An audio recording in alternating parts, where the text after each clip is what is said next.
السلام علیکم ورحمۃ اللہ وبرکاتہ۔ نحمده ونصلی علی رسوله الکریم، اما بعد فاعوذ باللہ من الشیطان الرجیم، بسم اللہ الرحمن الرحیم۔ رب اشرح لی صدری ویسر لی امری واحلل عقدۃ من لسانی یفقہوا قولی۔ ہماری آج کی گفتگو کا موضوع ہے تربیت اولاد۔ انسان کو ملنے والی بے شمار ان گنت نعمتوں میں سے ایک نعمت اولاد کی نعمت ہے۔ یہ اللہ سبحانہ وتعالیٰ کا بہت بڑا فضل اور رحمت ہے کہ اس نے نسل انسانی کو بڑھانے کا یہ طریقہ بنایا جس سے ہم چھوٹے چھوٹے بچوں کو پیدا کرنے کے بعد پالنا شروع کرتے ہیں اور پھر انہیں زندگی کے ہر موڑ پر خوشحال دیکھنا چاہتے ہیں اور ان کو کامیاب دیکھ کر ہماری آنکھیں ٹھنڈی ہوتی رہتی ہیں۔ قرآن مجید میں اولاد کے ملنے کو خوشخبری بھی قرار دیا گیا۔ حضرت زکریا علیہ السلام کو جب بہت عرصے تک اولاد نہیں ہوئی تھی تو جب انہیں اولاد کی خوشخبری ملی تو قرآن مجید میں آتا ہے سورۃ مریم میں، یا زکریا انا نبشرک بغلام اسمہ یحییٰ، اے زکریا ہم آپ کو ایسے لڑکے کی خوشخبری دیتے ہیں جس کا نام یحییٰ ہوگا، یعنی بچے کی پیدائش ایک خوشخبری ہے۔ اسی طرح ابراہیم علیہ السلام کو جب بچے کی پیدائش کی خبر ملی تھی تو اسے بھی خوشخبری کہا گیا تھا، اور اس میں فرمایا کہ بے شک ہم تمہیں ایک بڑے علم والے لڑکے کی خوشخبری دیتے ہیں، انا نبشرک بغلام علیم۔ تو اس سے پتہ چلتا ہے کہ اولاد کی پیدائش، اولاد کا صحت مند سلامت دنیا میں آنا ایک خوشخبری اور خوشی کی بات ہے۔ نبی صلی اللہ علیہ وسلم نے انہیں دنیا کے پھول قرار دیا ہے۔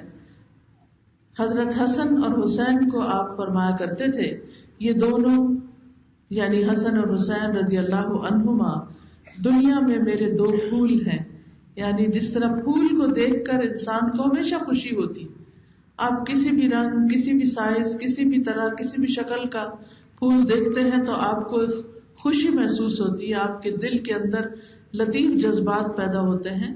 اسی طرح اولاد کو دیکھ کر، اولاد کے جس بھی طرح ہو اسے دیکھ کر انسان کے اندر ایک خصوصاً ماؤں کے اندر ایک ممتا جاگتی ہے اور ایک خوشی سی محسوس ہوتی ہے۔ آنکھوں کی ٹھنڈک بھی ہے اولاد اگر خاص طور پر وہ کامیاب زندگی بسر کرے، نیکی میں آگے بڑھے۔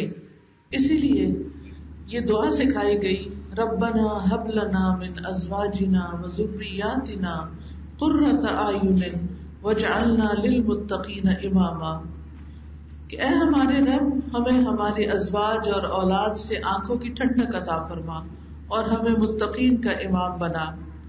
نبی صلی اللہ علیہ وسلم نے اولاد کو انسان کی بہترین کمائی بھی قرار دیا ہے۔ آپ نے فرمایا، یقیناً تمہاری اولاد تمہاری بہترین کمائی ہے، بس اپنی اولاد کی کمائی میں سے کھاؤ۔ ایک اور حدیث سے پتہ چلتا ہے کہ اولاد جو کچھ کماتی ہے وہ صرف اولاد کا نہیں ہوتا، والدین کا بھی ہوتا ہے۔ دنیا کی خوشیوں کے علاوہ نیک اولاد والدین کے لیے مرنے کے بعد بھی صدقہ جاریہ بنتی ہے۔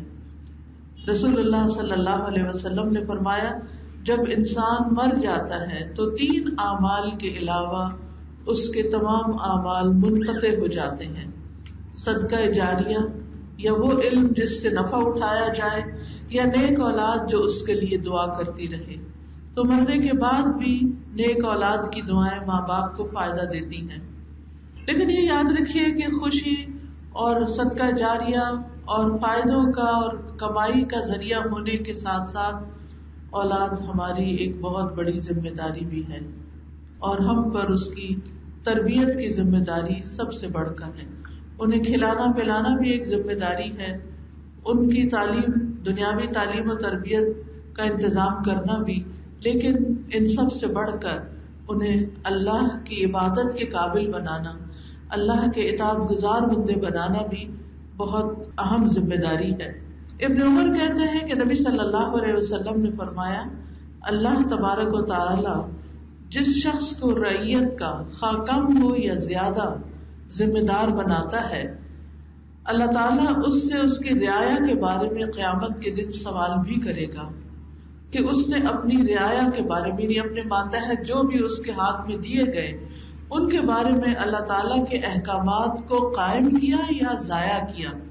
یعنی صرف یہ نہیں پوچھا جائے گا کہ ان کا دنیاوی اعتبار سے کتنا خیال رکھا, ان کے کھانے پینے پہننے اوڑھنے یا ان کے دنیا کے کاموں کا, بلکہ یہ بھی پوچھا جائے گا کہ اللہ نے جو احکامات دیے تھے ان کے بارے میں یا ان سے متعلق تو ان کو قائم کیا یا ان کو ضائع کیا. یہاں تک کہ وہ اس کے اہل خانہ کے بارے میں, گھر والوں کے بارے میں بھی خاص طور پر پوچھے گا کہ ان کے بارے میں اللہ کے احکامات کو مد نظر رکھا یا نہیں رکھا. یعنی ہم سب سے یہ سوال ہونے والا ہے کہ ہم نے اپنے بچوں کی دینی تربیت کی یا نہیں کی, ان کو اللہ کا بندہ بنایا یا نہیں. اسی طرح والدین میں سے بھی, ماں اور باپ دونوں میں سے بھی زیادہ ذمہ داری اولاد کے معاملے میں عورت کی ہے, ماں کی ہے, کیونکہ بچہ ماں کے ساتھ زیادہ وقت گزارتا ہے. عبداللہ رضی اللہ عنہ سے روایت صحیح بخاری کی ہے کہ رسول اللہ صلی اللہ علیہ وسلم نے فرمایا تم میں سے ہر شخص نگران ہے اور اس سے اس کی رعایا کے بارے میں پوچھا جانے والا ہے. امام جو لوگوں پر نگران ہے اس سے ان کے بارے میں پوچھا جائے گا. آدمی اپنے گھر والوں پر نگران ہے, اس سے ان کے بارے میں سوال کیا جائے گا. عورت اپنے شوہر کے گھر اور اس کے بچے کی نگران ہے, یعنی عورت کی ذمہ داری اس کا گھر ہے اور اس کے بچے ہیں, اس سے ان کے بارے میں سوال کیا جائے گا. اور سوال کیا ہوگا کہ وہاں پر دین کتنا تھا اور ان امانتوں کی حفاظت کتنی کی. تربیت اولاد کے سلسلے میں یہ یاد رہے, یعنی ایک خاندان اگر ہم اسلامی خاندان پروان چڑھانا چاہتے ہیں یا اللہ سبحانہ و تعالیٰ کے سامنے سرخرو ہونا چاہتے ہیں تو پھر اس کے لیے انسان کو ایک پلاننگ کرنی پڑتی ہے, اس کے لیے سوچنا پڑتا ہے. تو آئیے دیکھتے ہیں کہ کیا چیزیں ہمارے مد نظر ہونی چاہیے تاکہ ہم اپنی اس ذمہ داری کو صحیح طور پر ادا کر سکیں. سب سے پہلی بات تو یہ ہے کہ آئندہ نسلوں کی تعلیم و تربیت اور خصوصاً دینی تعلیم و تربیت کے لیے جو شادی کی بنیاد ہے وہ درست ہونی چاہیے. کیونکہ جب ایک رشتہ کرتے وقت ہم دین کو بنیاد بناتے ہیں تو پھر آئندہ ایک گھرانے کو دین کی بنیادوں پر اٹھانا آسان ہو جاتا ہے. اس کے لیے حضرت عائشہ سے روایت ہے نبی صلی اللہ علیہ وسلم نے فرمایا اپنے نطفوں کے لیے انتخاب کرو, یعنی اچھی عورتوں کا انتخاب کرو.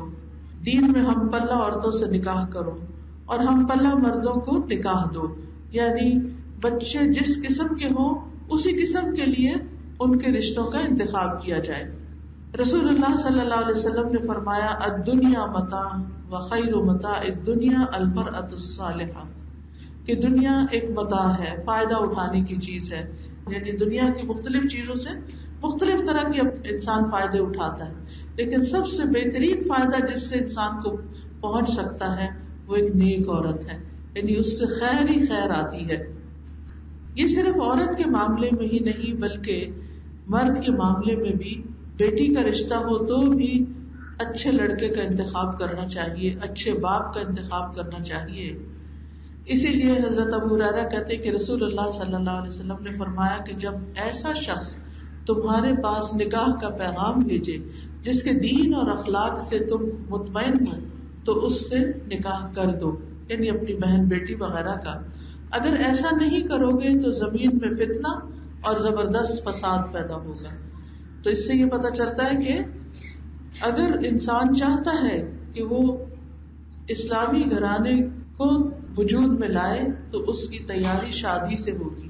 یعنی اگر ایک لڑکی یہ چاہتی ہے کہ وہ آئندہ اس کے جو بچے پیدا ہوں وہ نیک ہوں, صالح ہوں, تو اس کے لیے نیک لڑکے کا انتخاب کرنا ہوگا. اور وائس ورثہ, لڑکا اگر یہ چاہتا ہے کہ اس کا گھرانہ ایک اسلامی گھرانہ ہو تو اس کو بنانے کے لیے اس کو ایک نیک بیوی چاہیے. پھر آپ دیکھیے کہ جب شادی ہو جاتی ہے تو شادی کے آغاز سے ہی ہمارے دین میں آپس میں ایک دوسرے کے ساتھ حسن سلوک، مردوں کی کچھ ذمہ داریاں بتائی گئی، کچھ یعنی شوہر کی، کچھ بیوی کی ذمہ داریاں بتائی گئی، اور دونوں کو ایک دوسرے کے ساتھ حسن سلوک کی تلقین کی گئی تاکہ ایک اچھے گھرانے میں اچھی نسل پروان چڑھ سکے۔ اولاد کی تربیت کے لیے جو سب سے اہم اور بنیادی بات ہے وہ ہے ماں باپ کا خود نیک ہونا۔ جب تک ہم خود عمل نہیں کریں گے، اللہ تعالیٰ کی عبادت نہیں کریں گے، اللہ تعالیٰ کی اطاعت اور فرمانبرداری کے ساتھ زندگی بسر نہیں کریں گے، اس وقت تک یہ خیال اور یہ خواب محال ہے کہ پھر ہمارے بچے بہت اچھے ہو جائیں گے۔ ہاں، ہدایت اللہ کے ہاتھ میں، وہ جس کو چاہے عطا کر سکتا ہے، وہ کہیں پر بھی کسی کو بھی جیسا چاہے بنا کے کھڑا کر سکتا ہے، لیکن عمومی قاعدے کی بات یہ ہے کہ اگر ہم چاہتے ہیں کہ ہمارے بچے نیک ہوں تو پھر ہمیں ان سے پہلے اپنی نیکی اور تقوی کی فکر ہونی چاہیے۔ حضرت عائشہ کہتی ہیں کہ جب سے میں نے ہوش سنبھالا میں نے یہی دیکھا کہ میرے والدین دین اسلام قبول کر چکے ہیں، وَهُمَا يَدِينَانِ الدِّينَ، کہ وہ دین پر قائم ہیں، یعنی بچوں کو دینی ماحول چاہیے ہوتا ہے، اور ماں باپ کو اپنے عمل سے اپنے گھر میں یہ ماحول پیدا کرنا ہے۔ پھر اسی طرح یہ ہے کہ فرائض کی ادائیگی، جیسے گھروں کے اندر فرائض کی ادائیگی کے علاوہ نوافل کی ادائیگی ہر معاملے میں، صرف نماز کے معاملے میں نہیں بلکہ صدقہ خیرات کے معاملے میں، اور بھی یعنی احسان کا رویہ جو ہے اس پر گھر کی بنیاد رکھی جانی چاہیے۔ اس سلسلے میں کچھ اسکالرز کا کہنا یہ ہے کہ انہوں نے اپنی اولاد کی تربیت کے لیے خود اپنی عبادتوں میں اضافہ کیا۔ ایک اسکالر کا کہنا ہے کہ جب بھی میں کسی سلجھے ہوئے خوشحال نوجوان کو دیکھتا ہوں تو یقین ہو جاتا ہے کہ ضرور اس کا باپ صالح اور نیک آدمی ہوگا، کیونکہ قرآن مجید میں آتا ہے وَقَانَ أَبُوهُمَا صَالِحًا، کہ ان کا باپ نیک ہے، ان کا باپ نیک تھا۔ وہ جو سورۃ الکہف میں آتا ہے واقعہ کہ خضر اور موسیٰ علیہ السلام ایک بستی میں داخل ہوئے، وہاں انہوں نے کھانا مانگا تو انہوں نے انکار کر دیا بستی والوں نے کھانا دینے سے۔ تو اب یہ ہوا کہ انہوں نے دیکھا کہ ایک دیوار گرنے والی ہے، تو خضر علیہ السلام نے اس دیوار کو تعمیر کر دیا۔ تو موسیٰ علیہ السلام نے کہا کہ اس بستی والوں نے تو آپ کو کھانا نہیں دیا تھا، تو آپ نے ان کی دیوار کیوں بنا دی؟ تو کہنے لگے کہ اس دیوار کے نیچے 2 یتیم بچوں کا خزانہ دفن تھا، اگر دیوار گر جاتی تو وہ خزانہ چرا لیا جاتا۔ افاراد ربک ان یبلغا، تمہارے رب نے چاہا کہ یہ بالغ ہو جائیں، بڑے ہو جائیں، اور پھر یہ اپنا خزانہ اس وقت نکالیں۔ وکان ابوہما صالحا، ان دونوں کا باپ نیک آدمی تھا۔ تو باپ فوت ہو چکا ہے، یتیم بچے ہیں، چھوٹے ہیں، خود اپنی حفاظت نہیں کر سکتے، اللہ نے ایسا سبب پیدا کر دیا کہ جس سے ان کے مال کی حفاظت ہو سکے۔ تو اس آیت کے پیش نظر سب والدین جو یہ چاہتے ہیں کہ ان کی اولاد نیک ہو، وہ خود نیکی میں کثرت کریں۔ ڈاکٹر نبیل عوضی کہتے ہیں جب مجھے نوافل کی ادائیگی میں سستی اور کاہلی ہونے لگتی ہے تو مجھے میرے بیٹے اور دنیا کی پریشانیاں یاد آتی ہیں کہ کہیں نوافل کی ادائیگی میں میری سستی اور کاہلی میری اولاد کی پریشانیوں کا سبب نہ بن جائے۔ نماز اور سجدے میں ہر مسئلے کا حل ہے، ہر مسئلے کا، کوئی پریشانی، کوئی دکھ، کوئی بیماری، کوئی چیز ایسی ہے نہیں کہ جو نماز کے ذریعے حل نہ ہوتی ہو۔ تو انہوں نے بھی اسی بات سے یہ چیز اخذ کی، اور وہ کہتے ہیں کہ ڈاکٹر نبیل ہی کہتے ہیں کہ میرا ایک دوست کویت میں ایک حکومتی ادارے میں بہت اچھی ملازمت کر رہا ہے، لیکن اس کے ساتھ ہی وہ چند گھنٹے روزانہ فلاحی کاموں میں لگاتا ہے، یعنی والنٹیئرنگ کرتا ہے۔ میں نے اس سے کہا کہ تم اپنے کام میں زیادہ دلچسپی لو تو شاید تمہارا اسٹیٹس اور بڑھ جائے، تمہاری جاب اور اچھی ہو جائے۔ کہنے لگا تم جانتے ہو کہ میں 6 بچوں کا باپ ہوں جن میں سے اکثریت میرے بیٹوں کی ہے، اور مجھے ڈر ہے کہ کہیں وہ بے راہ روی کا شکار نہ ہو جائیں۔ جب سے میں نے کان ابوہما صالحا کی تفسیر پڑھی ہے اپنی زندگی کا ایک حصہ فلاحی کاموں میں لگا دیا ہے، اور میں اس کے بہترین اثرات اپنے بیٹوں میں دیکھ رہا ہوں کہ جب میں لوگوں کی مدد بغیر معاوضے کے کرتا ہوں اور خیر کے کام کرتا ہوں تو اس کا اثر مجھے اپنی اولاد میں نظر آ رہا ہے. کیا آپ چاہتے ہیں کہ آپ کی اولاد نیک، صالح اور آپ کی فرما بردار ہو؟ تو پھر اس کے لیے وہ یہ مشورہ دیتے ہیں کہ اپنی اولاد کو نیک بنانے کے لیے اپنی زندگی کا ایک حصہ فلاحی کاموں میں، لوگوں کی ویلفیئر کے کاموں میں لگا دیجیے، کیونکہ ارشاد نبوی صلی اللہ علیہ وسلم ہے کہ اللہ اس بندے کی مدد میں لگا رہتا ہے جب تک بندہ اپنے بھائی کی مدد میں لگا رہتا ہے. یعنی آپ دوسروں کے کام آئیں تو اللہ سبحانہ و تعالیٰ آپ کے کام بنا دے گا. اگر آپ چاہتے ہیں، ہمارے ایک استاد تھے ڈاکٹر نور الحسن، ہی پنجاب یونیورسٹی میں تفسیر کے استاد تھے، تو وہ کہا کرتے تھے کہ میں ان خواتین کو جو آ کے مجھ سے یہ مشورہ کرتی ہیں یا پوچھتی ہیں یا کہتی ہیں دعا کریں یا کوئی ہمیں وظیفہ بتائیں کہ ہمارا بچہ صحیح کھانا کھانے لگے، تو میں ان کو کہتا ہوں کہ تم غریب کے بچے کو کھلانا شروع کرو، تمہارا بچہ خود ہی کھانے لگے گا. کیونکہ ہم ہر چیز اپنے ہی بچوں کے منہ میں ٹھوسنا چاہتے ہیں کہ یہی سب کچھ کھا لیں، کیونکہ ہم چاہتے ہیں کہ سب سے زیادہ ہم اپنے ہی بچوں کو سب کچھ لے دیں، چاہے ہمارے بہن بھائیوں کے بچے جو ہیں وہ غریب ہوں، کمزور ہوں، بیمار ہوں.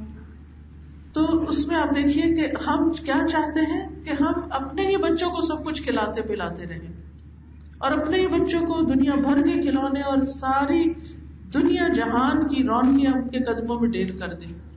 اس کے باوجود آپ دیکھیں گے کہ ان کے منہ سیدھے نہیں ہوتے، سیدھے منہ بات کرنا پسند نہیں کرتے، بدتمیزی اور بد اخلاقی برت رہے ہوتے ہیں اپنے ہی ماں باپ کے ساتھ. یہی ماں باپ اگر ان کو ضرورت کا دیں اور باقی اپنے ہی غریب بہن بھائیوں، رشتے داروں، آس پاس کے لوگوں اور یہ جو کچی بستیوں میں رہنے والے بے سہارا بچے ہیں یا تعلیم سے محروم بچے ہیں، ان کو سکھائیں، پڑھائیں، ان کی ضروریات پوری کریں. جب میں کسی غریب بچے کو دیکھتی ہوں کہ اس کو دودھ میسر نہیں تو میرا دل کٹ کے رہ جاتا ہے کہ ان کے لیے کیا کریں، کہاں سے ان کے لیے یہ سب کچھ فراہم کریں. اس کی جگہ اپنے بچے کو رکھ کے دیکھیں، اگر یہ ہمارا بچہ ہوتا تو ہم کیا کرتے. قرآن مجید میں بھی آتا ہے نا کہ جب مال کی تقسیم ہو رہی ہو تو جو یتیم بے سہارا بچے جو ہیں وہاں پر موجود ہوں تو انہیں بھی کچھ دے دلا دو.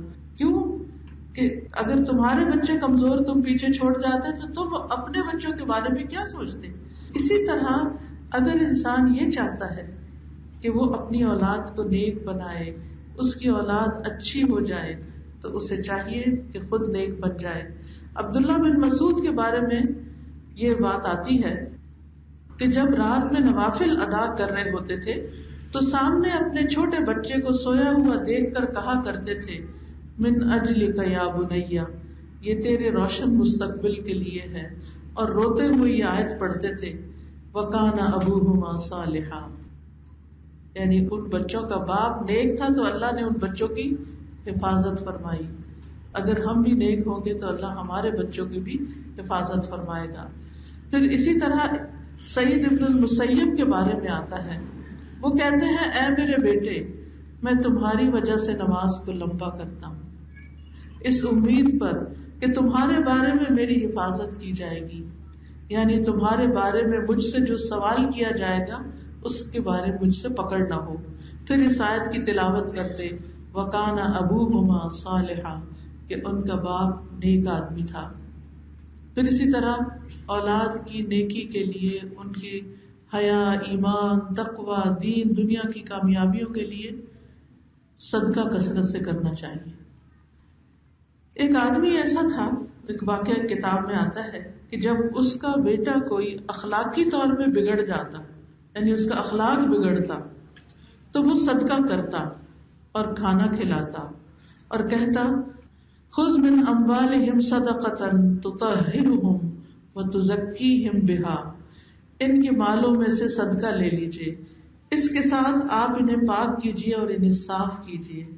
یعنی صدقہ جو ہے وہ اخلاقی تربیت اور خرابیوں اور برائیوں کو دور کرتا ہے.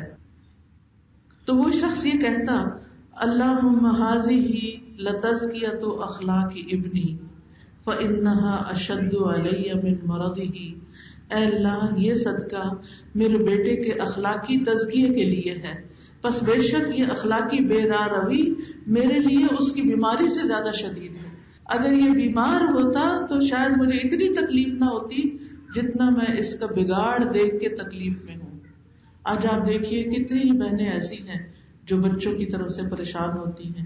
بچے نماز نہیں پڑھتے، کوئی اس لیے پریشان ہے کہ بچے نشے میں پڑ گئے ہیں، کوئی بچوں کی بری کمپنی کے لیے، کوئی بچوں کی پڑھائی نہ کرنے پر، کوئی بچوں کی کسی اور اخلاقی خرابی میں، حرام کاریوں میں پڑنے پر پریشان ہے. یہ نسخہ ان سب کے لیے ہے کہ اللہ سے دعا کر کے انسان صدقہ خیرات، دوسروں کے ساتھ احسان، اپنے نوافل میں اضافہ، اوروں کے بچوں کی کیئر، ان کا خیال، یہ سب شروع کر دے گا تو انشاءاللہ اللہ سبحانہ وتعالی ایسے ماں باپ کی ضرور سنے گا اور ان کے بچوں کو بھی ضرور ہدایت دے گا. کیونکہ ہدایت تو اللہ کے ہاتھ میں ہے نا.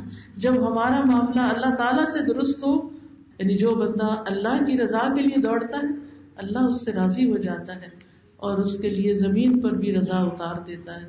اللہ اس کی آنکھیں ٹھنڈی کر دیتا ہے اور اس کو راضی کر دیتا ہے. اسی طرح رات کا قیام، تہجد وغیرہ. ایک اور آدمی جس کے پاس اتنا نہیں تھا کہ وہ صدقہ کر سکے زیادہ، کچھ لوگ کو اللہ نے زیادہ دیا ہوتا ہے وہ زیادہ صدقہ کر سکتے ہیں، لیکن کچھ لوگ بس صرف گزارا کر پاتے ہیں، تو اس کا حال بھی کچھ ایسا ہی تھا. تو جب اس کا بیٹا اس پر غالب آتا، یعنی وہ بدتمیزی کرتا، سرکشی کرتا، تو وہ رات کو قیام میں سورۃ البقرہ پڑھتا اور دعا کرتا، اللہم ان ہذہ صدقتی فتقبل منی وَأَصْلِحْ لِي. اے اللہ میرا صدقہ تو یہ ہے، یعنی میرے پاس پیسے نہیں ہیں، مال نہیں ہے، لیکن یہ سورۃ البقرہ پڑھ کے میں تجھ سے دعا کرتا ہوں تو اسے مجھ سے قبول کر لے اور میرے اس بیٹے کی اصلاح کر دے. اگر ہم خواتین کے پاس بہت مال نہیں ہے اپنا اور صدقہ نہیں بھی کر سکتی تو پھر کیا کریں؟ قرآن کو یاد کریں. اگر زبانی نہیں بھی یاد، یعنی جو بھی ماں پریشان ہے وہ رات کو تہجد میں سورۃ البقرہ پڑھنا شروع کر دے اور اس کو پڑھ کے خاص طور پر دعا کرے، کیونکہ سورۃ البقرہ کا پڑھنا باعث برکت ہے اور جس گھر میں پڑھی جائے وہاں سے شیاطین بھاگ جاتے ہیں، اور اس کا چھوڑنا باعث حسرت ہے کہ انسان اس کو چھوڑ کر، اس کو بھلا کے، اس کو اگنور کر کے پریشان ہوتا ہے اور پریشانیوں میں مبتلا ہوتا ہے. تو انشاءاللہ جتنا عرصہ بھی آپ کو یہ کرنا پڑے کرتے رہیں. ایک دن میں یا ایک رات میں پوری سورۃ البقرہ ختم نہیں ہو سکتی، لیکن آپ یہ تو کر سکتے ہیں کہ روزانہ ربع پارہ یا آدھا پارہ یا اس سے کم یا زیادہ جتنا آپ کو توفیق ہو، یعنی نفل نماز شروع کریں اور اپنے ہاتھ میں قرآن مجید لے لیں، یا سورۃ البقرہ کی الگ پارہ بھی ہوتا ہے اس کو ہاتھ میں لے کے اس طرح سینے پر ہی ایک ہاتھ اس طرح بندھا ہو اور ایک ہاتھ سے اس کو دیکھ کر اس میں سے پڑھ کے جب رکوع وغیرہ پہ جانا ہو تو پاس رکھے ٹیبل پر اس کو رکھ دیں اور پھر اپنی نماز پوری کریں. تو آپ دیکھیں گے کہ اللہ تعالیٰ ضرور آپ کی دعائیں سنے گا. تو بنیادی طور پر یہاں کانسیپٹ یہ ہے کہ اولاد کی تربیت اور اولاد کی اصلاح کی نیت سے خاص عبادت کرنا، خاص صدقہ خیرات کرنا. کیونکہ اگر ہماری ساری کوششیں ناکام ہو گئی ہیں ان کی تربیت کی، تو بھی آپ دیکھیے کہ اللہ کے کلام پہ کوئی غالب نہیں آ سکتا، اس کا ضرور فائدہ ہوگا. پھر اسی طرح یہ ہے کہ جو اللہ کا تقویٰ ہے، یعنی اللہ کا تقویٰ ہر معاملے میں، چاہے وہ گھر والوں سے سلوک ہو، مثلاً ایک شوہر ہے تو اپنی بیوی کے ساتھ معاملہ کرتے ہوئے اللہ سے ڈرے، بیوی ہے تو شوہر کے حقوق ادا کرتے ہوئے اللہ کا حکم سامنے رکھے اور اللہ سے ڈرے. اسی طرح رشتہ داروں کے حقوق دے، والدین کے ساتھ اس نے سلوک کرے. یہ بھی ایک بہت ہی زبردست نسخہ ہے کہ اگر اولاد ستائے تو ماں باپ کے ساتھ اس نے سلوک کیا جائے. اولاد کی طرف سے کوئی غم فکر پریشانی دل میں آئے تو فوراً ماں باپ کی طرف سے صدقہ کر دیا جائے، خصوصاً اگر وہ فوت ہو چکے ہوں. ایک تو یہ کہ زندہ ہو، ان کی ملاقات کو انسان چلا جائے، ان کی خدمت کرے، جسمانی خدمت کے اگر قابل ہیں، اور اگر نہیں فوت ہو چکے ہیں تو ان کی طرف سے صدقہ خیرات جو بھی اللہ تعالیٰ توفیق دے ان کو ثواب پہنچانے کے لیے، ان کے درجے بڑھانے کے لیے، ان کو خوش کرنے کے لیے ایسا کرے. تو یاد رکھیے کہ جو اللہ کا تقویٰ ہے یہ ایک بہت بڑی چیز ہے کہ جس کی وجہ سے انسان کے احوال درست ہوتے ہیں. وَمَن يَتَّقِ اللَّهَ يَجْعَل لَّهُ مِنْ أَمْرِهِ يُسْرًا، کہ جو اللہ کا تقویٰ اختیار کرے گا اللہ تعالیٰ اس کے کاموں میں آسانی پیدا کر دے گا، اس کے لیے ہر مشکل سے نکلنے کا راستہ بنا دے گا. اور تقویٰ کیا ہے؟ صرف اللہ سے ڈر کے معاملہ درست رکھنا، یعنی کسی کے دباؤ میں نہیں، کسی کے خوف سے نہیں، کسی کے کہنے پہ نہیں، بس اللہ کے کہنے پر انسان اپنی حالت کو درست رکھے، یعنی اپنا معاملہ درست رکھے ظاہر میں بھی اور باطن میں بھی. اب مثلاً کہیں جاب کرتا ہے تو اللہ کا تقویٰ کیا کہتا ہے کہ اپنے ذمہ داری کو پورا کیا جائے، اپنے آورز کو پورا کیا جائے، کام کو دل و جان لگا کر پورا کیا جائے. پھر اگر کہیں کاروبار کرتا ہے تو اس میں دھوکہ نہ دیا جائے، غلط چیزیں نہ بیچی جائیں، حرام کمائی نہ کمائی جائے. یاد رکھیے اولاد کی تربیت میں ایک بہت بڑا حصہ حلال کمائی کا بھی ہے. یعنی اگر آپ کی کمائی حلال ہوگی، اس میں رشوت نہیں، اس میں دھوکہ دہی نہیں، اس میں فریب ملاوٹ نہیں، تو آپ دیکھیے کہ انشاءاللہ جو لقمہ حلال اولاد کو کھلایا جائے گا اس سے نیک اولاد انشاءاللہ پروان چڑھے گی. کیونکہ بہت دفعہ ایسا ہوتا ہے کہ ہم اولاد کی ترقی کے لیے، اولاد کی کامیابی کے لیے، اولاد کو زیادہ پڑھانے کے لیے حرام وسائل اختیار کر لیتے ہیں، حرام طریقے سے پیسہ کمانے لگتے ہیں. تو یاد رکھیے حرام مال نہ اس کا صدقہ قبول ہوتا ہے، اور اگر انسان کے جسم کا حصہ بنتا ہے تو وہ جہنم میں لے جانے کا باعث بنتا ہے، اور اسی طرح انسان کی عبادتیں قبول نہیں ہوتی. تو اس لیے لقمہ حلال جو ہے وہ بہت ضروری ہے. پھر اسی طرح یہ ہے کہ بچوں کو بچپن سے ہی نیک کاموں میں ساتھ ساتھ رکھا جائے، جیسے نماز پڑھتے ہوئے، اگر تراویح وغیرہ پڑھنے جا رہے ہیں تو وہاں، درس کی مجلسوں میں جا رہے ہیں تو وہاں، رشتہ داروں سے ملنے کے لیے جا رہے ہیں تو وہاں، صدقہ خیرات ہے تو ان کے ہاتھ سے کروایا جائے. چھوٹے چھوٹے نیکی کے کام ان کے ذریعے کروائے جائیں تاکہ نیکی کا شوق ان کے اندر پیدا ہو اور ان کی گٹی میں یا رگوں پے میں وہ چیزیں پیدا ہو جائیں کہ یہ نیکی کے کام کرنے ہیں. اب کیا ہے کہ مائیں خود درس پر چلی جاتی ہیں اور بچوں کو ٹی وی کے آگے بٹھا دیتی ہیں، یا پھر خود اپنا سبق پڑھ رہی ہیں کہ جی ہم نے قرآن کلاس جوائن کی ہے، اور بچوں کے ہاتھ میں فون پکڑا دیا، وہ اس پہ جو چاہے غلط سلط چیزیں دیکھتے رہیں. تو یہ طریقہ نہیں. جب آپ کتاب پکڑے تو اپنے بچے کے لیے بھی ساتھ ہی کتاب رکھیں.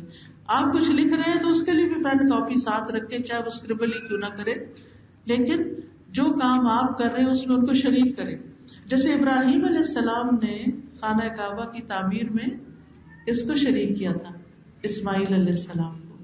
ایسا نہیں کہ ان کے علاوہ وہاں مکہ میں اس وقت کوئی اور تھا نہیں، لیکن اپنے بیٹے کو نیکی کے کام میں آگے بڑھایا. بعض اوقات ہم نیکی کے کام اوروں سے کرواتے رہتے ہیں، اپنے بچوں کو شریک نہیں کرتے. تو بچوں کو ساتھ ساتھ رکھنا چاہیے تاکہ وہ آپ کو دیکھ دیکھ کر ان کاموں کو جاری رکھے. جو ماں باپ صدقہ خیرات کرتے کراتے ہوئے اپنے بچوں کو ساتھ رکھتے ہیں تو ان بچوں کے اندر بھی بڑے ہو کر وہ صدقہ خیرات کی عادت پڑتی ہے. آپ کو عبدالستار ایدھی کا نام کس نے نہیں سنا؟ سب جانتے ہیں، اور ان کی بایوگرافی بھی میں نے پڑھی تھی، اور آپ لوگوں نے بھی ان کے حالات کچھ پڑھے ہوں گے کہ ان کے اس خیر کے جذبے میں ان کی والدہ کا بڑا ہاتھ تھا کہ بچپن سے ہی وہ ان کے ذریعے غریب بستیوں میں اور غریب لوگوں میں پیسے اور کھانا اور مختلف چیزیں تقسیم کرواتی تھی. تو ہم تو کہتے ہیں کہ نہیں، غریب بچے کو دیکھو بھی نہ، اور کوئی فوت ہو جائے تو لے کے بھی نہ جاؤ، بچوں کو بس ہر تکلیف سے بچاؤ. اب کیا ہوتا ہے، بچپن سے ہم کہتے ہیں ان کو تو تتی ہوا بھی نہ لگے، لیکن جب بڑے ہوتے ہیں تو ہر طرف سے پھر گرم ہوائیں چل رہی ہوتی ہیں اور بچے ان سے کوپ نہیں کر پاتے، وہ ان کو فیس ہی نہیں کر پاتے. تو بچپن سے ہی ان کو مشقت کا عادی بنانا چاہیے اور ان کو نیک کاموں میں اپنے ساتھ شریک رکھنا چاہیے. جہاں تک عمل سے تربیت کا تعلق ہے تو اس میں یہ ہے کہ ہم اپنے طور طریقوں پر بھی نظر ڈالیں. مثلاً یہ کہ بچوں سے کیے ہوئے وعدے پورے کریں. ابو الاحوص کہتے کہ عبداللہ بن مسعود رضی اللہ تعالیٰ عنہ کہتے تھے کوئی شخص کسی بچے سے ایسا وعدہ نہ کرے جسے وہ پورا نہ کرے. اسی طرح بچوں سے غلط بیانی نہ کرے. نبی صلی اللہ علیہ وسلم، ایک عورت جس نے اپنے بچے کو بلایا کہ آئے میں تمہیں کچھ دیتی ہوں، تو آپ نے پوچھا کیا تم واقعی اسے کچھ دینے والی ہو، اور اگر تم نے نہ دیا تو تمہارے حق میں جھوٹ لکھا جائے گا. یعنی یہ غلط بیانی نہیں کرنی. پھر اسی طرح یہ ہے کہ بچپن سے ہی بچوں کو قرآن و سنت سے جوڑیں، باقاعدہ تعلیم بھی دیں. یعنی عمل اپنی جگہ ہے، کام اپنی جگہ ہے، لیکن ساتھ اسلامکلی ایجوکیٹ کریں، کیونکہ قرآن مجید میں آتا ہے فَاعْلَمْ أَنَّهُ لَا إِلَهَ إِلَّا هُوَ. پس جان لو کہ اللہ کے سوا کوئی الہ نہیں ہے. تو اب اس میں جب اللہ کے سوا کوئی الہ نہیں تو بچے کو پتا ہونا چاہیے کہ کیوں نہیں, اور اس کے دلائل بھی اس کو پتا ہونے چاہیے. لا الہ الا اللہ کا مفہوم پتا ہونا چاہیے, نماز کا طریقہ آنا چاہیے, روزے کے بارے میں پتا ہونا چاہیے, باقی چیزیں بھی جو خدمت خلق یا انسانوں کے حقوق ہیں ان سب کے بارے میں بھی علم ہونا چاہیے. حضرت لقمان نے اپنے بیٹے کی تربیت کی تھی اور ان کو کچھ نصیحتیں کی تھی جس کا قرآن مجید میں ذکر ہے. سورۃ لقمان میں حضرت لقمان کی جو وصیتیں ہیں میں ریکمینڈ کروں گی کہ سارے والدین ان کو پڑھیں, کیونکہ انہوں نے جو جو باتیں سکھائی وہ سب باتیں ہمیں اپنے بچوں کو سکھانی چاہیے. اس میں وہ کہتے ہیں وَإِذْ قَالَ لُقْمَانُ لِابْنِهِ وَهُوَ يَعِظُهُ يَا بُنَيَّ لَا تُشْرِكْ بِاللَّهِ إِنَّ الشِّرْكَ لَظُلْمٌ عَظِيمٌ. اور جب لقمان نے اپنے بیٹے سے کہا جب وہ اسے نصیحت کر رہا تھا, اے میرے چھوٹے بیٹے اللہ کے ساتھ کسی کو شریک نہ بنانا, بے شک یقیناً شرک بہت بڑا ظلم ہے. اب یہ اپنے بچے کو سمجھا رہے ہیں. آج تک ہم میں سے کتنے ماں باپ ہیں جنہوں نے اپنے بچوں کو شرک کی سنگینی پر کچھ بتایا ہوگا کہ شرک سب سے بڑا گناہ جو معاف نہیں ہوتا, یعنی باقی اگر کسی سے کوئی غلطی ہو گئی تو اللہ تعالیٰ اس کو الٹیمیٹلی جہنم سے نکال لیں گے, لیکن جس نے شرک کیا اور اس پر توبہ نہیں کی اس کی معافی بھی نہیں. لیکن عموماً ہم بچوں کو اس بارے میں ہم کہتے ہیں مسلمان جو ہیں مسلمان گھرانے میں پیدا ہوئے ہیں تو توحید کا سبق پراپر طریقے سے نہیں دیا جاتا, جبکہ اس کو بھی سکھانا چاہیے. ابن عباس کہتے ہیں کہ ایک دن میں رسول اللہ صلی اللہ علیہ وسلم کے پیچھے سوار تھا. آپ صلی اللہ علیہ وسلم نے فرمایا, اے لڑکے میں تجھے چند کلمات سکھا رہا ہوں, اور وہ کیا تھے؟ احفظ اللہ یحفظک, تم اللہ کی حفاظت کرو, یعنی اللہ کے احکامات کی, اللہ تمہاری حفاظت کرے گا. اب یہ بچے کو سکھایا جا رہا ہے کہ تم اللہ تعالیٰ کے احکامات کی حفاظت کرو, یعنی جو اللہ نے حکم دیا وہ پورا کرو, اللہ تمہاری حفاظت کرے گا. پھر احفظ اللہ تجدہ تجاہک, تم اللہ کے احکامات کی حفاظت کرو تم اس کو اپنے سامنے پاؤ گے, یعنی جب تمہیں ضرورت ہوگی تو تمہاری مدد فرمائے گا. جب مانگو اللہ سے مانگو. سبحان اللہ, چھوٹے بچوں کو بھی سکھا دیا کہ جب مانگو, جب تمہاری کوئی ضرورت ہے تو تم اللہ ہی سے مانگو. آپ دیکھیں ہم بچوں کو عموماً کہتے ہیں بیٹا کوئی فکر کی بات نہیں, کچھ چاہیے ہو تو ہمیں بتانا. شادی کے موقع پہ جو نصیحتیں کی جاتی ہم ہیں نا, نہیں, ہمیں اس وقت انہیں کیا کہنا چاہیے کہ بیٹا کچھ بھی چاہیے تو اللہ سے مانگنا. اللہ ہے نا, تم اکیلی نہیں جا رہی, تمہارے ساتھ اللہ ہے. تم اپنی ہر ضرورت, ہر مشکل, ہر پریشانی کا ذکر اللہ سے کرنا. تو آپ دیکھیے کہ بچے جب یہ چیز ریپیٹڈلی آپ ان کو بتاتے ہیں ہر چیز کے بارے میں کہ اللہ دینے والا ہے, تو پھر ان کی ساری توقعات اللہ سبحانہ تعالیٰ سے وابستہ ہو جاتی ہیں. پھر ان کی زندگی میں ہوپ ہوتی ہے, ڈپریشن نہیں ہوتا, پریشانی نہیں ہوتی, کیونکہ انہوں نے اللہ کو پا لیا. پھر کہا جب مدد چاہو تو اللہ سے چاہو, جب بھی مدد چاہیے اللہ سے. اور ہم کہتے ہیں ایاک نعبد و ایاک نستعین. اب دیکھیے اگر نماز شروع کر رہے ہیں نا اللہ سبحانہ تعالیٰ کے سامنے کھڑے, اور جب اس کے اوپر پہنچتے ہیں تو توجہ سے پڑھیے, آپ دیکھیں کہ کتنی مشکلات آسان ہو جائیں گی. خصوصاً اگر بچوں کی پریشانی ہے تو ایاک نعبد و ایاک نستعین, یا اللہ تو ہماری مدد کر, ہم تیری عبادت کرتے ہیں اور تجھی سے مدد چاہتے ہیں کہ ہم اور ہمارے بچے تیری ہی عبادت کرتے رہیں. پھر فرمایا اگر ساری دنیا مل کر بھی تمہیں کوئی فائدہ دینا چاہے تو تمہیں کچھ فائدہ نہیں دے سکتی سوائے اس کے جو اللہ نے تمہارے لیے لکھ لیا. اور اگر وہ سارے مل کر تمہیں کچھ نقصان پہنچانا چاہے تو وہ تمہیں نقصان نہیں دے سکتے سوائے اس کے جو اللہ نے تمہارے لیے لکھا ہے. قلم اٹھا لیے گئے, صحیفے خشک ہو گئے, یعنی یہ بات تو پکی ہو گئی, ایسا ہی ہوگا. یہ الگ بات ہے کہ ہمیں یہ بات سمجھ میں نہ آئے. پھر اسی طرح یہ ہے کہ صرف ایک آدھ دفعہ کچھ سکھانے سے بات نہیں بنتی, ساری زندگی اچھے ویلیوز، اچھی تعلیم، اچھے اخلاق، آداب، مینرز، ڈسپلن، یہ ساری چیزیں زندگی بھر بچوں کو سکھائی جانی چاہیے، اور خاص طور پر توحید کا سبق تو بار بار پڑھایا جاتا رہے. اور اسی لیے ہم دیکھتے ہیں کہ حضرت یعقوب علیہ السلام جن کے 12 بیٹے تھے، جب وہ فوت ہونے لگے تو انہوں نے اپنے بچوں کو کیا نصیحت کی تھی؟ ما تعبدون من بعدی، میرے بعد عبادت کس کی کرو گے؟ یعنی وہ سبق جو زندگی بھر پڑھاتے رہے ہوں گے، وہ موت کے وقت بھی انہوں نے یہی اپنے بچوں کو فکر کی اور ان کو یہی سکھایا. تو بچوں کے اندر توحید راسخ ہو چکی تھی. قالوا نعبد الہک و الہ آبائک ابراہیم و اسماعیل و اسحاق الہا واحدا ونحن له مسلمون. بچوں نے بتا دیا کہ ہم مسلمان ہیں اور ہم اسی کی عبادت کریں گے. یعنی بچپن سے سکھاتے سکھاتے موت تک سکھاتے رہے. کبھی یہ نہ سوچے 100 دفعہ بتایا ہے کچھ نہیں سنتے، نہیں، گھبرائے نہیں. یاد رکھیے بچوں کے معاملے میں صبر سے کام لینا پڑتا ہے. جیسے آپ ایک بیج ڈالتے ہیں، پھر اس سے پودا نکلتا ہے، پھر وہ بڑا ہوتا ہے، پھر ایک وقت آتا ہے کہ اس کے اوپر پھول پھل لگتے ہیں، اور پھر بعض پودے تو سال ہا سال تک. مجھے نویدہ بتا رہی تھی ان کے گھر جو آم کا درخت ہے وہ 50 سال کا ہو گیا اور ابھی بھی اتنا پھل آتا ہے کہ سنبھالے نہیں سنبھلتا. میں اس کو آج بڑے غور سے دیکھ رہی تھی کہ اس کی کتنی شاخیں اور اس کا تنا کیسا ہے. تو میں یہی سوچ رہی تھی کہ اتنی سی گٹلی سے پتہ نہیں وہ کون سی گٹلی ہوگی جس سے اتنا پھل آیا ہے. تو بعض اوقات وہ ہمارے بچے چھوٹے چھوٹے ہوتے ہیں اور ان کی عقل بھی چھوٹی اور سمجھ بھی اور صبر اور حوصلہ بھی چھوٹا، لیکن آپ ان کی مسلسل نرشمنٹ کرتے رہتے ہیں، ان کی کیئر کرتے کرتے کرتے پھر آپ دنیا سے بھی چلے جاتے ہیں. اب لگانے والا پتہ نہیں دنیا میں ہے بھی یا نہیں، یا کون تھا کون نہیں، لیکن وہ پھل آ رہا ہے اور وہ اس کے لیے صدقہ جاری ہے. جس کسی کے منہ میں بھی جائے گا ثواب ہی ثواب. تو عموماً مائیں یہ بات بھول جاتی ہیں اور وہ بے صبری ہو جاتی. اتنی دفعہ کہتے ہیں ابھی تک نہیں شروع کیا یہ کام، ابھی تک ٹھیک نہیں. وہ ہو کہ آپ اپنا کام کریں، اور وہ کیا ہے؟ کوشش اور دعا کرتے رہے.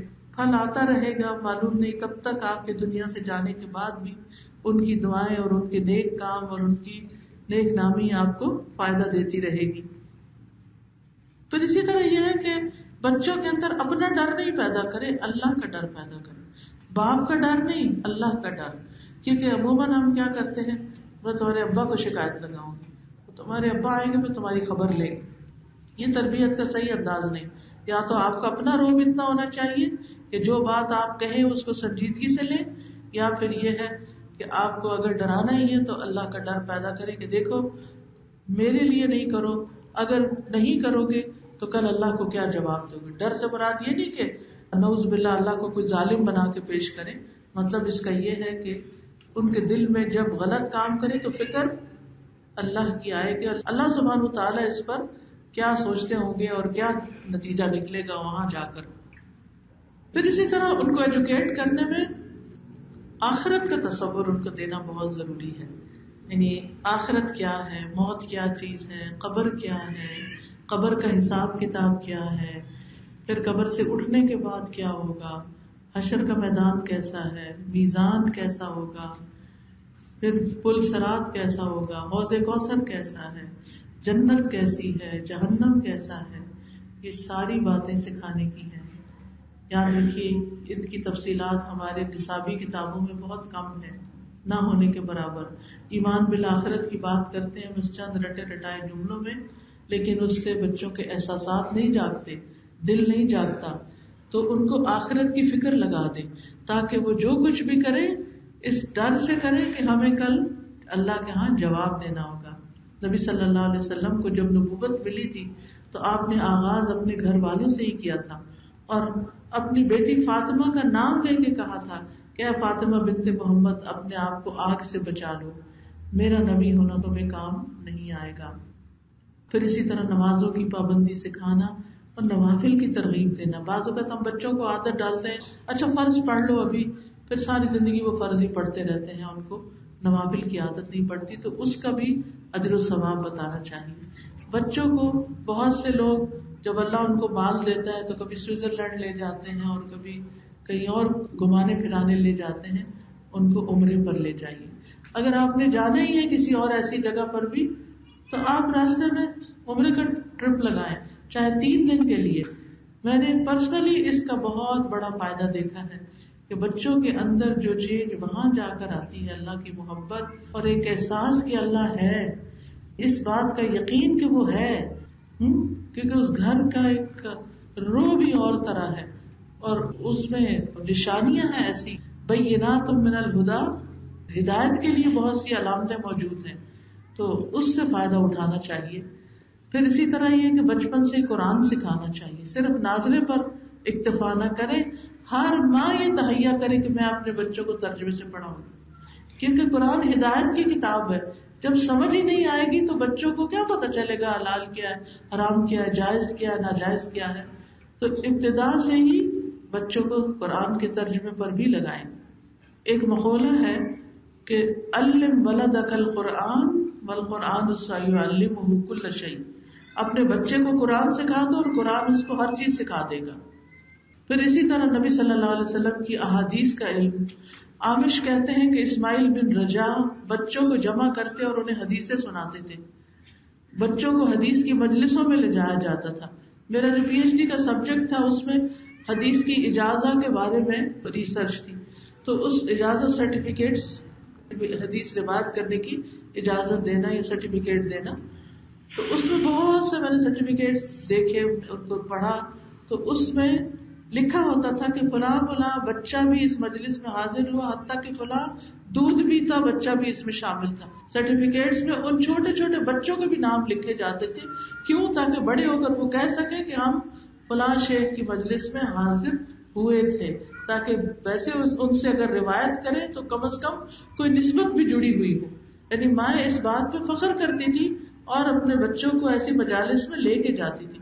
ہمارے ہاں تو مسجدوں میں بھی بچوں کا داخلہ بند ہے, علم کی مجلسوں میں بھی بچوں کا داخلہ بند ہے, تو وہ کہاں اور کب اور کیسے سیکھیں گے؟ تو اس کے لیے کوئی نہ کوئی اہتمام ضرور ہونا چاہیے کہ جس میں بڑوں کے ساتھ بچے بھی موجود ہوں. پھر اسی طرح یہ ہے کہ انہیں دینی تعلیم کا شوق دلایا جائے. افسوس یہ کہ ہمارے ہاں قرآن پڑھانے کا یا دین سکھانے کا جو طریقہ ہے وہ ایسا نہیں کہ جس کو بچے خود شوق سے اور محبت سے کر سکیں. اس وجہ سے پھر وہ زبردستی کی جاتی ہے ان پر اور اس کے وہ نتائج نہیں سامنے آتے جو آنے چاہیے. تو اس کے لیے ایسے معلم ڈھونڈے, ایسے استاد ڈھونڈے, اور اگر کوئی نہیں تو خود ایسی معلم بنے کہ جس کے پاس علم ہو اور اپنے بچے کو صحیح چیز سکھا سکے. اگر آپ خود قرآن کی طالب علم بن جائے گی, اگر آپ خود سنت کا مطالعہ کرے گی, اچھی کتابیں پڑھے گی, تو آپ کے لیے بچوں کی تربیت بہت آسان ہو جائے گی. کیونکہ علم جو ہے انسان کے اندر تحمل اور برداشت پیدا کرتا ہے, انسان کے اندر غور و فکر کی صلاحیت پیدا کرتا ہے, بچوں کے معصوم اور انوکھے انوکھے سوالوں کے جواب دینے کے قابل بناتا ہے. پھر وہ جواب ٹرسٹ بلڈ کرتا ہے کہ ہماری ماں کو سب کچھ پتا ہے, اور اس سے پھر ان کے اندر ایک خاص محبت پیدا ہوتی ہے بچوں کے دل میں والدین کے لیے. پھر اسی طرح ان کو بچپن سے حفاظت کی دعائیں سکھائیں. مجھے یاد ہے کہ بہت چھوٹی تھی میں جب میرے والد نے مجھے یہ دعائیں سکھائی ہیں کہ اللہم اجرنی من النار صبح شام پڑھنی ہے, رضیت باللہ ربا وبالاسلام دینا, اور وہ ایسی عادت پڑی ہوئی ہے کہ لگتا ہی نہیں کہ صبح اور شام بھی جب تک یہ کلمات ادا نہ ہو جائیں. اور اسی طرح بسم اللہ الذی لا یضر مع اسمہ شیء فی الارض ولا فی السماء وهو السمیع العلیم. رات کو سوتے وقت آیت الکرسی دعائیں سکھاتے ہو کہ آپ, لیکن کانشیسلی دعاؤں کی کتابیں آپ کے پاس ہونی چاہیے اور ایک ایک کر کے ان کو یاد کروائیں. آپ کو خود بھی ہو جائے گی اور وہ بھی سیکھ جائیں گے. پھر اسی طرح ان کو عمدہ اخلاق سے سجائیں, ان کے اندر اچھے اخلاق پیدا کریں, اور اس کے لیے بھی خود رول ماڈل بننا ہوگا. اچھے اخلاق کی تعلیم میں ہم دیکھتے ہیں کہ لقمان علیہ السلام نے جو نصیحتیں اپنے بیٹے کو کی تھی, انہوں نے کہا تھا اے میرے چھوٹے بیٹے, نماز قائم کرو, نیکی کا حکم دو اور برائی سے منع کرو. سبحان اللہ, چھوٹے سے بچے کو سکھایا جا رہا ہے کہ نیکی کا حکم دو اور برائی سے روکو, اور اس مصیبت پر صبر کرو جو تمہیں پہنچے. یقیناً یہ ہمت کے کاموں میں سے ہے. لوگوں کے لیے اپنا رخسار نہ پھلانی, منہ پھلا کے بات نہیں کرو, زمین میں اکڑ کے نہیں چلو, بے شک اللہ کسی اکڑنے والے فخر کرنے والے سے محبت نہیں کرتا. اور اپنی چال میں میانہ روی رکھو اور اپنی آواز کچھ نیچی رکھو. بے شک سب آوازوں سے بری یقیناً گدھوں کی آواز ہوتی ہے. یہ ساری چیزیں بچوں کو بچپن سے سکھانی چاہیے. لیکن اگر ہم بچوں کو سکھانا چاہیں کہ شاؤٹ نہیں کرو تو پھر کیا کرنا ہوگا؟ سب سے پہلے خود شاؤٹنگ ختم کرنی ہوگی. اور پھر ہر چیز کے آداب، لباس پہننے کے، دعائیں اور ادب، سونے جاگنے، گھر سے باہر نکلنے، گھر میں آنے، سواری پہ سوار ہونے، ان تمام معاملات کے بارے میں سکھائیں. پھر اسی طرح لڑکی ہے تو اجنبی مرد سے کیسے معاملہ کرنا ہے اس کے بارے میں سکھائیں. اکیلے نہ گھر سے جانے دیں. اب یہ زینب کا واقعہ جو پیش آیا ہے، ہر کوئی اس پر پریشان اور دکھی ہے، لیکن روٹ کاز ہم نہیں دیکھتے کہ غفلت کہاں ہے، یہ کیوں پیش آ گیا. اب حکومت کو، گلی محلے، ساری دنیا کو بلیم کریں، لیکن سب سے پہلے تو ذمہ داری کس کی آتی ہے؟ ماں باپ کی آتی ہے. تو بچیوں کو بچپن سے ہی پتا ہونا چاہیے کہ کون میرا محرم ہے، کون میرا محرم نہیں، کس کے پاس مجھے اکیلے بیٹھنا ہے اور کس کے پاس نہیں. چاہے چھوٹے سے چھوٹا بچہ. میل نوکروں کے پاس بچوں کو کبھی بھی نہ چھوڑے.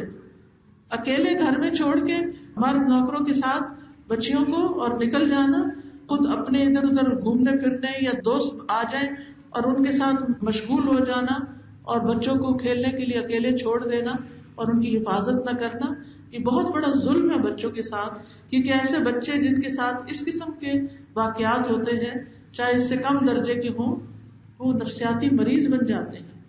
اور اس پہ بھی ٹرسٹ نہ کریں کہ کوئی قاری صاحب آ رہے ہیں اور بہت نیک ہیں اور داڑھی والے ہیں اور وہ آپ کے بچے کو قرآن پڑھا رہے ہیں تو اکیلے بچے وہاں بیٹھ کے پڑھے نہیں. اور اس میں بھی ایک فاصلہ ہونا چاہیے.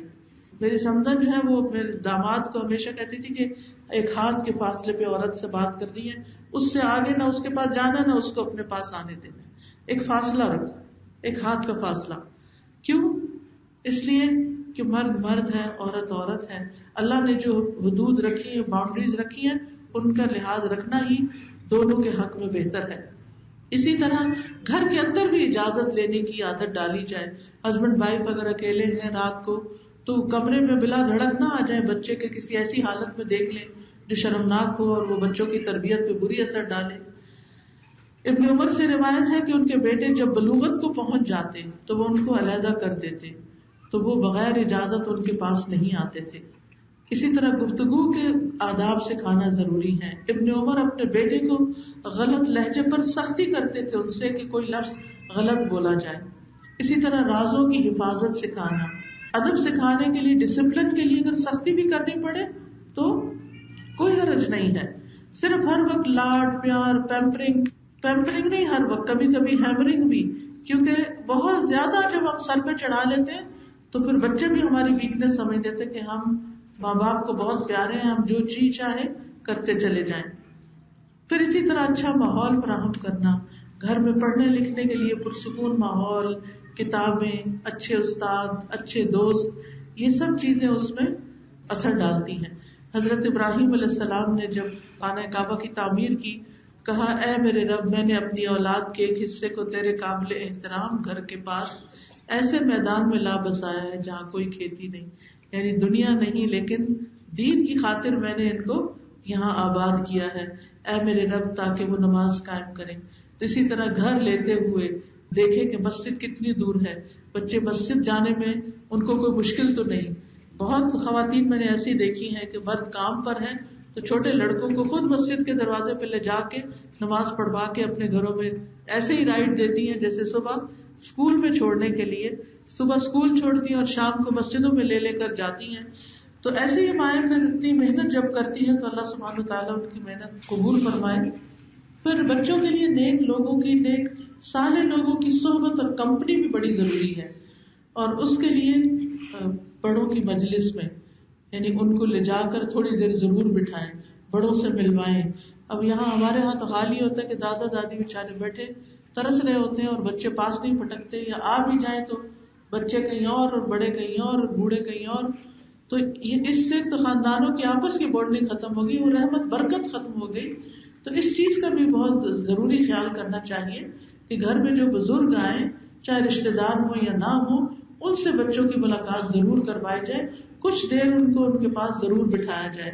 پھر کم عمری میں ہی بچوں کو خدمت کرنے والا بنایا جائے کہ چھوٹے چھوٹے بچے ہیں، چھوٹے چھوٹے ہاتھ ہیں، چلو دادی کو دباؤ، چلو نانی کے ساتھ یہ کرو، چلو خالہ کا یہ کام، پانی لاؤ خالہ کے لیے، تاکہ انہیں احساس ہو کہ بڑوں کا ادب اور بڑوں کی خدمت کیسے کرنی ہے.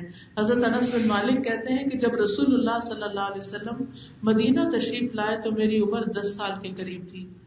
میری مائیں، نانی، خالہ وغیرہ مجھے نبی صلی اللہ علیہ وسلم کی خدمت کی مسلسل تاکید کرتی تھی. وہ دے تو دیا بچہ، لیکن پیچھے سے سمجھاتی بھی رہتی تھی کہ تم نے کیا کام کرنا اور کیا نہیں کرنا. کہتے ہیں چنانچہ میں نے آپ کی خدمت 10 سال تک کی، اور جب آپ کی وفات ہوئی تو میں 20 سال کا تھا. پردہ کے متعلق میں سب سے زیادہ جاننے والوں میں ہوں کہ کب نازل ہوا، یعنی وہ آیت کب اتری تھی، کیونکہ آپ صلی اللہ علیہ وسلم کے گھروں میں آنے جانے والے تھے یہ.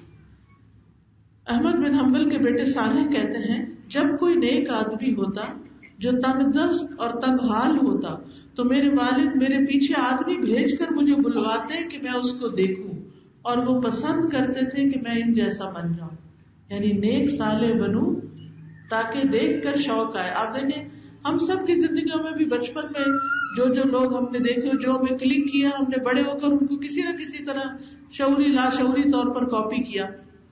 پھر اسی طرح یہ کہ بچوں میں جو بڑے ہوں ان کو چھوٹے بچوں کی ذمہ داری بھی دینی چاہیے. پھر بچوں کی تربیت میں نرمی، شفقت اور محبت کا عنصر بھی شامل ہونا چاہیے. حضرت انس کہتے ہیں میں نے رسول اللہ صلی اللہ علیہ وسلم سے بڑھ کر کسی کو بچوں پر شفقت کرتے ہوئے نہیں دیکھا. بچوں کو پیار نہ کرنے والے والدین کی مذمت کی ہے آپ نے. ایک شخص آیا کہنے لگا میرے 10 بچے ہیں، میں نے کبھی کسی کو پیار نہیں کیا. آپ نے فرمایا جو رحم کرتا نہیں اس پر رحم کیا نہیں جاتا. پھر اسی طرح مائیں تو پیار کرتی رہتی ہیں، باپ روب کی خاطر بچوں سے پیار نہیں کرتے تو ان کے لیے بھی لازم ہے کہ وہ بچوں سے پیار کیا کریں. بول کر محبت کا اظہار کرنا چاہیے. نبی صلی اللہ علیہ وسلم حضرت حسن کے لیے کہتے تھے اللہم انی احبہ واحبہ، اللہ میں اس سے محبت کرتا ہوں تو بھی اس سے محبت کر. واحبب من یحبہ، اور اس سے بھی محبت کر جو اس سے محبت کرتا ہے. پھر یہ ہے کہ پیار سے پکارنا، چھوٹے چھوٹے نام رکھ دینا، توجہ دینا. نبی صلی اللہ علیہ وسلم بعض اوقات چھوٹے بچوں کو زبان نکال کے دکھاتے، ان کے ساتھ کھیلتے، خود سلام کرتے، کبھی بچوں کو ساتھ لگا کے سونگتے تھے، ان کے ساتھ پکڑن پکڑائی کھیلتے تھے. ایک دفعہ ایک بچے کو چوٹ لگ گئی تو آپ نے خود اس کا منہ دھلوایا اور اس کی چوٹ صاف کی. بیماری میں خیال رکھتے تھے ان کا، تکلیف دہ علاج سے بچانے کو کہتے. پھر اسی طرح بڑے بچوں کو بھی پیار دیتے اور ان کی عزت کرتے. اب دیکھیے بچے جب ٹین ایج میں پہنچ جاتے ہیں نا تو ان کے ساتھ ایک ڈسٹینس سا آ جاتا ہے. بڑے بچوں کو بھی پیار دینا چاہیے، چاہے بچے کتنے بھی بڑے ہو جائیں، خود بچوں والے ہو جائیں، پھر بھی ہمارے لیے بچے ہیں. حضرت فاطمہ رضی اللہ تعالیٰ عنہا جب نبی صلی اللہ علیہ وسلم کے گھر میں تشریف لاتی تو آپ خود اٹھ کے ان کا استقبال کرتے اور ان کی پیشانی چوم لیتے تھے. پھر اسی طرح چھوٹے بچوں کو نرمی سے اٹھانا اور ان کو مارنا نہیں، ان کو پٹکنا نہیں. چہرے میں تو کبھی کسی بچے کے نہیں مارنا چاہیے. کام بتائیں تو محبت سے بتائیں، نہیں کرنا آ رہا تو ان کو پریشان نہ کریں، ان کا حوصلہ بڑھائیں، ان کو کانفیڈنس دیں. تو آپ دیکھیں گے کہ آپ کے اچھے مینرز کی وجہ سے بچے بہت جلد بہت اچھے بچے بن جائیں گے. اور سب سے آخری بات یہ کہ اولاد کو خوب خوب دعائیں دیا کریں. نبی صلی اللہ علیہ وسلم نے فرمایا 3 قسم کے لوگوں کی دعائیں قبول ہوتی ہیں اور ان کی قبولیت میں کوئی شک نہیں. مظلوم کی دعا، مسافر کی دعا، اور والد کی اپنی اولاد کے لیے، یہ دعائیں قبول ہوتی ہیں. نبی صلی اللہ علیہ وسلم کس کی دعا تھے؟ اپنے والد ابراہیم علیہ السلام کی دعا تھے.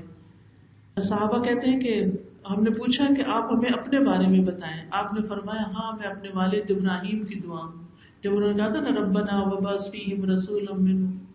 پھر اسی طرح یہ کہ بچوں کو بد دعا کبھی نہ دیں، کیونکہ اگر انہیں لگ گئی ایسا نہ ہو کہ پھر آپ ہی تڑپتے رہیں. اور پھر نیک اولاد کے حصول کے لیے بھی دعا کرنی چاہیے. اپنے بچے بڑے بھی ہو چکے ہیں تو بچوں کے لیے دعا کریں کہ ربی ہب لی من الصالحین، ربی ہب لی من لدنک ذریۃ طیبہ انک سمیع الدعاء. اور پھر رب اوزعنی ان اشکر نعمتک التی انعمت علی وعلی والدی وان اعمل صالحا ترضاہ وأصلح لي في ذريتي رب اجعلني مقيم الصلاة ومن ذريتي واجنبني وبني أن نعبد الأصنام. اور پھر ان کے مال اولاد میں برکت کی دعا، جیسے نبی صلی اللہ علیہ وسلم نے حضرت کس کو دعا دی تھی؟ حضرت انس بن مالک کو دعا دی تھی کہ اللہ اس کے مال اولاد میں برکت پیدا کر. اور اللہ نے ان کو اتنا مال دیا تھا کہ ان کا باغ سال میں 2 بار پھل لاتا تھا، اور 120 بچے انہوں نے اپنی زندگی میں دیکھے تھے، اپنے بچے اور بچوں کے بچے. تو اللہ تعالیٰ سے دعا ہے کہ اللہ تعالیٰ ہمیں بھی ان کاموں کو صحیح طور پر کرنے کی توفیق عطا فرمائے. اور اگر آپ سمجھتے کہ آپ کے بچے بڑے ہو چکے ہیں تو پھر بچوں کے بچوں کی تربیت کے لیے اپنا رول پلے کریں. اللہ تعالیٰ سب کو توفیق عطا فرمائے. وآخر دعوانا ان الحمد للہ رب العالمین. یا رب العالمین ہم سب پر اپنی رحمت نازل فرما. جنہوں نے اس مجلس کا اہتمام کیا اور اس کی بہترین جزا عطا فرما. جو بہنیں یہاں آئی ہیں اللہ ان کا آنا قبول فرما. اللہ ہم سب نے جو کچھ سیکھا ہے ہمیں اس پر عمل کی توفیق عطا فرما. تو ہمیں اچھا ایمان دے، اچھا اخلاق دے، اچھے معاملات کرنے سکھا. یا اللہ ہم سب کو ان کاموں کی توفیق دے جن سے تو راضی ہو جائے. ہمارے والدین پر اپنی رحمت نازل فرما. ہمارے بچوں کو نیک ہدایت عطا فرما. اللہ ہمارے شوہروں کو ہماری آنکھوں کی ٹھنڈک بنا. یا رب العالمین تو ہم سب کو نیکی کی توفیق دے اور برائی سے محفوظ رکھ. اللہ ہمارا انجام ہر چیز میں اچھا کرنا، ہمارا اختتام اچھا ہو. یا اللہ مرنے کے بعد ہمارے لیے اس بہترین صدقہ جاریہ پیدا کر دینا. یا رب العالمین تو ہمیں قبر میں روشنی عطا کرنا ہے، میدان حشر میں نیک لوگوں کے ساتھ اٹھانا، جنت الفردوس میں بلا حساب کتاب داخل کر دینا اور اپنے دیدار سے محروم نہ کرنا. ربنا تقبل منا انک انت السمیع العلیم وتب علینا انک انت التواب الرحیم. وصلی اللہ تعالی علی خیر خلقہ محمد وعلی آلہ واصحابہ واہل بیتہ اجمعین برحمتک یا ارحم الراحمین. الہی آمین. سبحانک اللہم وبحمدک اشہد ان لا الہ الا انت استغفرک واتوب الیک. السلام علیکم ورحمۃ